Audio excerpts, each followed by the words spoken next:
या देवी सर्वभूतेषु कीर्तिरूपेण संस्थिता नमस्तस्यै नमस्तस्यै नमस्तस्यै नमो नमः। जय माता दी। बंधुओं, आज शारदीय नवरात्रि के दूसरे दिन दूसरे रूप ब्रह्मचारिणी जी की कथा सुनाने जा रही हूँ। बंधुओं, नवरात्रि में माँ दुर्गा के 9 रूपों की पूजा की जाती है और आज माँ भगवती के दूसरे रूप ब्रह्मचारिणी जी की कथा सुनाने जा रही हूँ।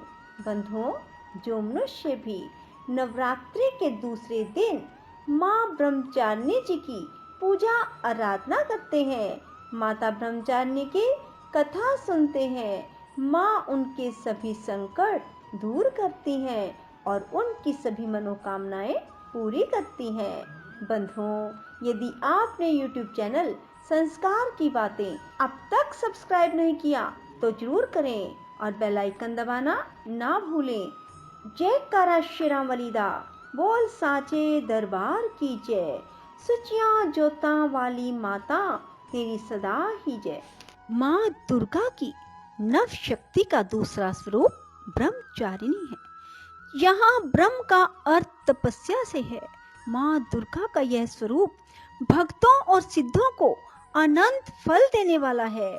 इनकी उपासना से तप, त्याग, वैराग्य, सदाचार और संयम की वृद्धि होती है।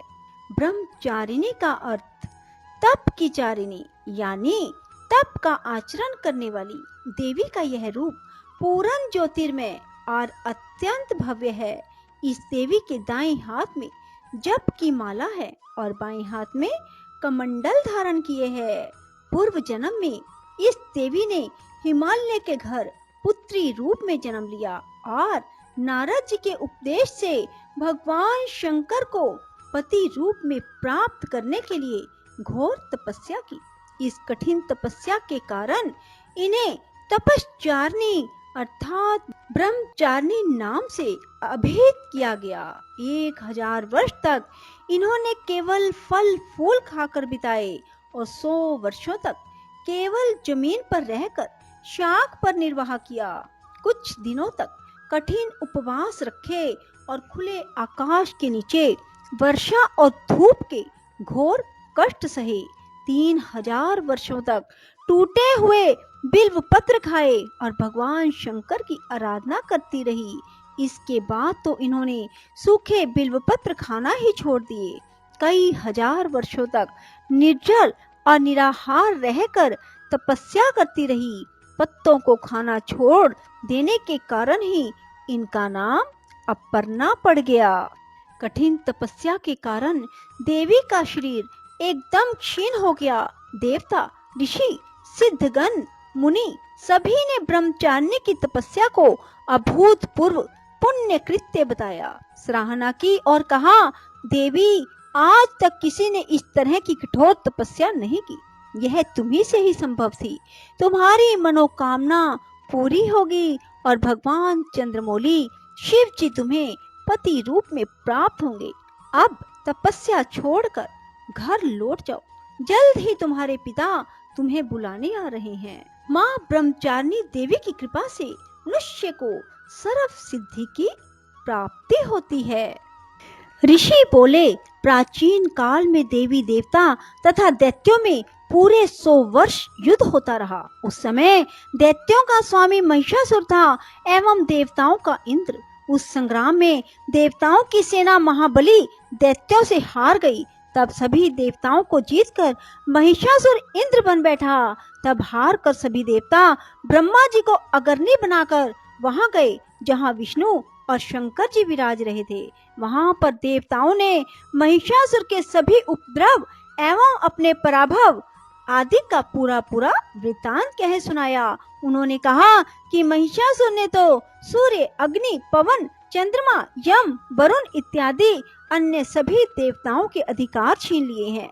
स्वयं ही सबका अधिष्ठाता बन बैठा है। उसने सभी देवताओं को स्वर्ग से निकाल दिया। महिषासुर महादुरात्मा है। देवता पृथ्वी पर मृत्यु की भांति विचर रहे हैं। उसके वध का कोई उपाय कीजिए। इस प्रकार मधुसूदन और महादेव जी ने देवताओं के वचन सुने तो क्रोध से उनकी भौहें तन गई। तब भगवान विष्णु के मुख से एक महान तेज प्रकट हुआ। इसी प्रकार ब्रह्मा तथा शंकर के मुख से तेज प्रकट हुआ। दूसरे इंद्र आदि देवताओं के शरीर से भी महान तेज प्रकट हो आया। सभी तेज मिलकर एक हो गए। वह तेज पुंज इतना उग्र था जैसे कि जलता हुआ पहाड़ हो। देवताओं ने देखा उसकी ज्वालाएं सभी दिशाओं में फैल रही हैं। जब वह एक हुआ तो नारी के रूप में आ गया। महादेव जी के तेज से उसका मुख प्रकट हुआ। यम के तेज से उसके केश हुए। विष्णु के तेज से उस देवी की भुजाएं प्रकट हुई। चंद्रमा से दोनों स्तन, इंद्र के तेज से उसका कटी प्रदेश, वरुण के तेज से जंघा व उरुस्थल, पृथ्वी के तेज से नितंबों का प्रादुर्भाव हुआ। ब्रह्मा के तेज से दोनों चरण, सूर्य के तेज से चरणों की उंगलियां, वसुओं के तेज से हाथों की उंगलियां, कुबेर के तेज से नासिका का आविर्भाव हुआ। उसके दांत प्रजापति के तेज से प्रकट हुए। अग्नि के तेज से 3 नेत्र हुए। संध्याओं के तेज से दोनों भौहें, वायु के तेज से दोनों कान उत्पन्न हुए। इसी प्रकार समस्त देवताओं के तेज द्वारा भगवती का प्रादुर्भाव हुआ। इस प्रकार सभी देवताओं के तेज पुंज से प्रकट हुई देवी जी को देखकर महिषासुर से पीड़ित समस्त देवता प्रसन्न हुए। महादेव ने देवी को अपने त्रिशूल से शूल निकाल कर दे दिया। श्री विष्णु जी ने अपना सुदर्शन चक्र प्रकट करके दिया। वरुण ने शंख और अग्नि ने उसे शक्ति दी। मारुत ने उन्हें धनुष दिया और बाणों से भरपूर 2 कर्कश दे दिए। देवराज इंद्र ने अपने वज्र से वज्र पैदा कर दिए। फिर सहस्त्र नेत्र इंद्र ने ऐरावत हाथी से घंटा दिया। यमराज ने काल दंड से दंड प्रदान किया। सागरपति ने रुद्राक्ष माला अर्पित की। ब्रह्मा ने कमंडल भेंट किया। सूर्य ने भगवती के भी रोम कूपों में अपनी किरणें प्रदान की। काल ने तलवार और उत्तम ढाल अर्पण की। क्षीर सागर ने हार और कभी ना पुराने होने वाले 2 वस्त्र भेंट किए। इसी प्रकार चूड़ामणि, दिव्य कुंडल, 2 कड़े भी भेंट किए तथा चमकता हुआ अर्धचंद्र, सभी भुजाओं के लिए बाजूबंद और चरणों के लिए नुपुर और कंठ के लिए सर्वोत्तम कंठुला भेंट किया। इसी प्रकार सभी उंगलियों के लिए जड़ित मुद्रिकाएं प्रदान की। विश्वकर्मा ने निर्मल परशु भेंट किया और अनेक रूपों वाले अस्त्र, अभेद कवच, मस्तक और गले में धारण करने के योग्य कभी ना कुम्भलाने वाली कमलों की माला दी। जल्दी ने उसे बहुत सुंदर कमल दिया। हिमालय ने वाहन के लिए सिंह और भी अनेक प्रकार के रत्न भेंट किए। कुबेर ने सुरा से भरपूर पात्र दिया। सभी नागों के स्वामी एवं पृथ्वी धारण करने वाले शेष जी ने महामणियों से सुशोभित नाग हार दिया। इसी प्रकार सारे देवताओं ने भी भूषण एवं आयुधों के द्वारा देवी जी का सत्कार किया। तत्पश्चात भगवती ने अट्टहास करके ऊंचे स्वर से गर्जना की। उसके भयानक नाद ने सारा आकाश भर दिया। तब देवगण प्रसन्न होकर उस सिंह वाहिनी देवी की जय जयकार करने लगे। मुनियों ने भक्ति भाव से नम्र होकर देवी जी की स्तुति की। इधर देवताओं के शत्रुओं ने सारे त्रिलोकी को शोभग्रस्त देखा। तब तो वे अपनी सारी सेना को कवच आदि से तैयार कराकर अस्त्र शस्त्र लेकर झट उठ खड़े हुए। महिषासुर क्रोध में आकर बोला, अरे क्या कर रहे हो? इतना कहकर सभी दैत्यों के साथ घिरकर उस सिंहनाद की ओर भागा। वहां जाकर उसने तीनों लोकों को अपने तेज से प्रकाशित करती हुई देवी को देखा। उस देवी के चरणों के भार से पृथ्वी दबी जा रही थी। माथे के किरीट से आकाश पर रेखाएं पड़ती जा रही थी। उसके धनुष की टंकार से 7 पाताल शोभग्रस्त थे और हजारों भुजाओं से सभी दिशाओं को ढककर देवी खड़ी थी। देवी जी के साथ उन दैत्यों का युद्ध आरंभ हो गया। नाना प्रकार के अस्त्रों शस्त्रों के प्रहारों से 10 दिशाएं भर गई। महिषासुर का सेनापति उस समय चिक्षुर नाम का एक महान दैत्य था। देवी जी के साथ उसी का युद्ध होने लगा। इसी प्रकार अन्य दैत्यों को चतुरंगिनी सेना को साथ लेकर चामर भी युद्ध करने लगे। 60,000 रथियों को लेकर उदग्र महादैत्य भी युद्ध में प्रवृत्त हो गया। महाहनु दैत्य 5 करोड़ रथियों के साथ युद्ध में आ गया। 60 लाख रथियों से आवृत वाशकल दैत्य युद्ध में उतर पड़ा। पारिवारिक दैत्य हाथी एवं घोड़ों के अनेकों सवारों के समूह से घिरा हुआ रथियों को साथ लाकर देवी जी के साथ युद्ध करने लगा।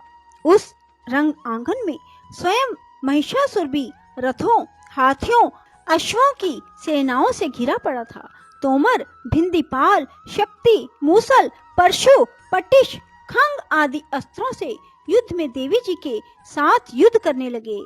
कुछ दैत्यों ने देवी जी पर शक्तियां छोड़ी और दूसरों ने पाश फेंके। तब चंडिका देवी ने अस्त्र शस्त्रों की वर्षा करके उन्हें तोड़ डाला। इधर देवी जी का वाहन सिंह भी क्रोध में आ गया। अपने गर्दन के बाल हिलाता हुआ दैत्यों की सेना में इस प्रकार घूमने लगा जैसे कि वन में अग्नि फैलती जा रही हो।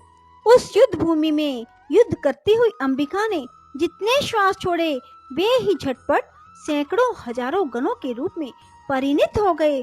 प्रकट होकर उन गणों ने खंग, भिंदीपाल, परशु, पटिश आदि शस्त्रों से युद्ध आरंभ कर दिया। देवी जी की शक्ति से वृद्धि पाकर वे गण दैत्यों का नाश करने लगे। साथ में दूसरे गण नगाड़े, शंख आदि बजाने लगे। महती प्रसन्नता देने वाले उस युद्ध रूप उत्साह में कुछ एक ने मृदंग बजाए। तब देवी जी ने त्रिशूल, गदा, शक्तियों की वर्षा से तलवार आदि शस्त्रों से सैकड़ों महान असुर मार डाले और दूसरे कितने ही दैत्यों को घंटा के भयप्रद नाद से मूर्छित करके मार कर गिराया। मेरे दैत्यों को पास से बांधकर पृथ्वी पर घसीट डाला। कितने तो गदा की चोट से घायल होकर पृथ्वी पर सो गए। मूसलों के प्रहार से कई एक रुधिर वमन करने लगे। कई एक शूल द्वारा वक्ष तल फट जाने से पृथ्वी पर सो गए। कितने ही दैत्य बाणों की वर्षा द्वारा युद्ध करते हुए प्राण छोड़ने लगे और कितने ही दैत्यों की भुजाएं कट गई। कितनों की गिरवाएं छिन्न भिन्न हो गई। कई दैत्यों के सिर कट गए, कुछ मध्य से विदीर्ण हो गए। कुछ दैत्यों की जंघाएं कट गई और पृथ्वी पर गिर गए। कुछ एक दैत्यों को तो एक भुजा, एक आंख और एक पांव वाला करके 2 टुकड़े कर डाले। मार मार कर गिराए हुए रथी, हाथी, घोड़े और असुरों की लाशों के द्वारा जहां महायुद्ध हो रहा था वहां की पृथ्वी इस प्रकार भर गई कि वहां पर आना जाना कठिन हो गया। वहां सेना एवं असुरों के रुधिर बहने से रुधिर की बड़ी बड़ी नदियां बहने लगी। जगदम्बा जी ने एक क्षण में ही दैत्यों की महती सेना का इस प्रकार नाश कर दिया जैसे कि लकड़ियों के बड़े ढेर को अग्नि जला देती है। देवी का वाहन सिंह अपने बालों को छटकाता हुआ बड़ी गर्जना करता हुआ दैत्यों के शरीर से मानो प्राण ही चुन रहा हो इस प्रकार घूमने लगा। देवी जी के उन गणों ने महाअसुरों के साथ बड़ा युद्ध किया जिससे देवता प्रसन्न होकर आकाश से फूलों की वर्षा करने लगे।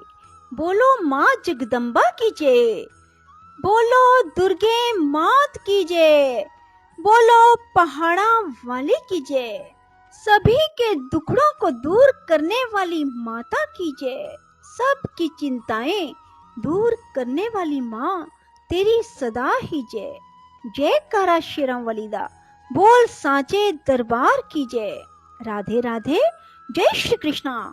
बंधुओं, यदि आपको हमारी वीडियो पसंद आए तो इसे लाइक करें और शेयर भी जरूर करें। धन्यवाद।